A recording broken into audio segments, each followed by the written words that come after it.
Assalamualaikum warahmatullahi wabarakatuh. Apa kabar anak-anakku sekalian? Alhamdulillah, mudah-mudahan selalu dalam lindungan Allah Subhanahu wa Ta'ala ya. Baik, hari ini kita bertemu kembali di pembelajaran fikih kelas 3 dan materi hari ini yaitu adalah sholat jamak dan qashar. Sebelum kita ke materi, alangkah baiknya kita membaca doa terlebih dahulu supaya pembelajaran kita mudah difahami dan juga lancar. Berdoa dimulai. A'udzu billahi minasyaitonir rajim. Bismillahirrahmanirrahim. Rabbi zidni ilma warzuqni fahma. Artinya, ya Allah, tambahkanlah kepadaku ilmu yang bermanfaat dan berikanlah aku pengertian yang baik. Indikator yang akan kita capai yang pertama adalah peserta didik mampu meyakini bahwa sholat harus dikerjakan dalam kondisi apapun. Yang kedua, peserta didik mampu menerapkan perilaku istiqomah dalam menjalankan sholat sesuai syariat Islam. Yang ketiga, peserta didik mampu menjelaskan ketentuan-ketentuan sholat jamak dan qashar.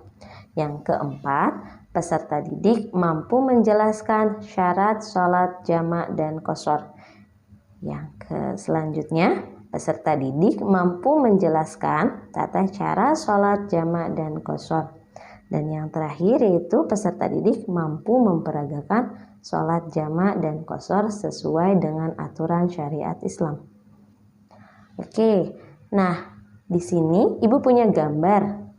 Yuk kita amati, kira-kira ini gambar tentang apa ya? Iya, betul. Ini adalah gambar orang yang sedang melakukan sholat, tetapi dilakukan bukan di rumah, melainkan dalam waktu perjalanan. Gambar ini ada hubungannya dengan tema kita hari ini, yaitu sholat jamak dan qashar. Apa itu sholat jamak? Sholat jamak artinya sholat yang dikumpulkan.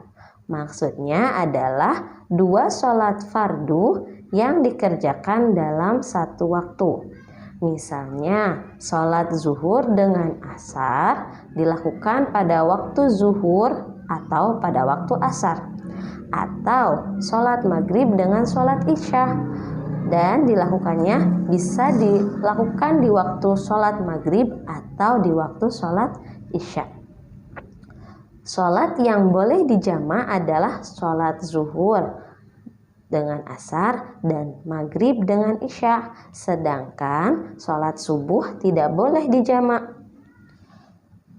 Syarat diperbolehkannya menjamak sholat. Yang pertama, bukan perjalanan maksiat. Yang kedua, jaraknya jauh, sekurang-kurangnya sekitar 80 km.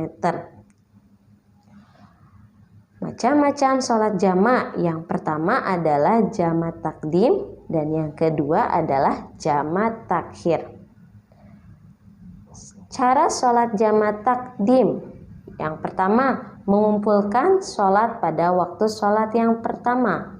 Yang kedua, mendahulukan mengerjakan sholat yang pertama, yaitu zuhur sebelum asar. Sholat asar dikerjakan pada waktu sholat zuhur dan sholat maghrib sebelum isya, yaitu sholat isyanya dikerjakan pada waktu sholat maghrib.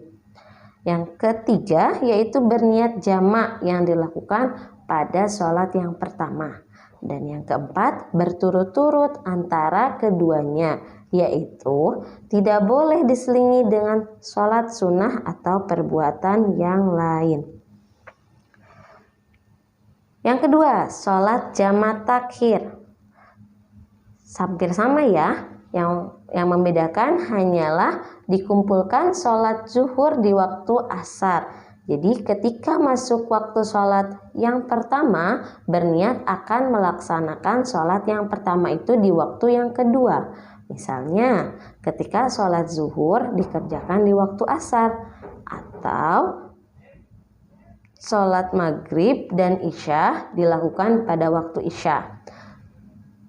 Yang kedua, mendahulukan mengerjakan sholat asar dan dilanjutkan dengan sholat zuhur. Yang ketiga, berturut-turut antara keduanya, yaitu tidak diselingi dengan perbuatan apapun. Selanjutnya yaitu sholat qashar. Apa sih sholat qashar? Sholat qashar merupakan meringkas bilangan sholat fardu, yaitu sholat yang 4 rakaat dijadikan 2 rakaat saja. Mengqashar sholat hukumnya diperbolehkan, bahkan lebih diutamakan bagi orang yang dalam perjalanan. Dalil sholat qashar. Bismillahirrahmanirrahim.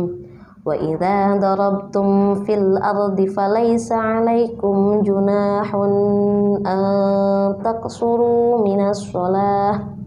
Artinya, dan apabila kamu bepergian di muka bumi, maka tidaklah mengapa kamu mengqashar salatmu. Quran Surat An-Nisa ayat 101. Syarat salat qashar. Yang pertama, bukan perjalanan maksiat. Yang kedua, jaraknya jauh, sekurang-kurangnya sekitar 80 km atau lebih. Yang ketiga, sholat yang diqashar hanya sholat yang 4 rakaat saja, yaitu sholat zuhur, asar, isya, dan sedangkan sholat subuh dan sholat maghrib tidak boleh diqashar. Yang keempat, berniat qashar ketika takbiratul ihram. Yang kelima, tidak bermakmum pada orang yang bukan musafir. Baik, untuk mengetahui kalau kalian memahami materi hari ini, Ibu akan kasih kalian 2 soal. Yang pertama yaitu sholat fardu yang bisa dijamak adalah A. Zuhur, asar, maghrib, dan subuh. B. Asar, maghrib, isya, dan subuh. C. Zuhur, asar, maghrib, dan isya. D. Maghrib dan isya saja. Ayo dijawab ya. Yang kedua yaitu sholat qashar, yaitu sholat fardu yang rokaatnya titik. A. Tidak berubah.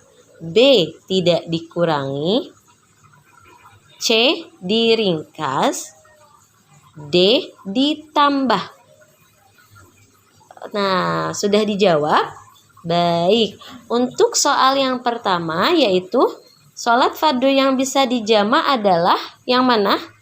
Iya, jawabannya adalah C, yaitu zuhur, asar, maghrib, dan isya.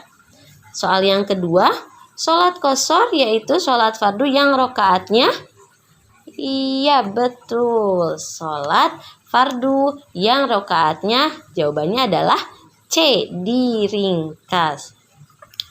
Alhamdulillah, kita telah selesai belajar mengenai materi sholat jamak dan qashar. Belajar lagi di rumah, diulang kembali pembelajaran hari ini, dan minggu depan kita akan kembali lagi dengan materi sakit bukan penghalang sholat.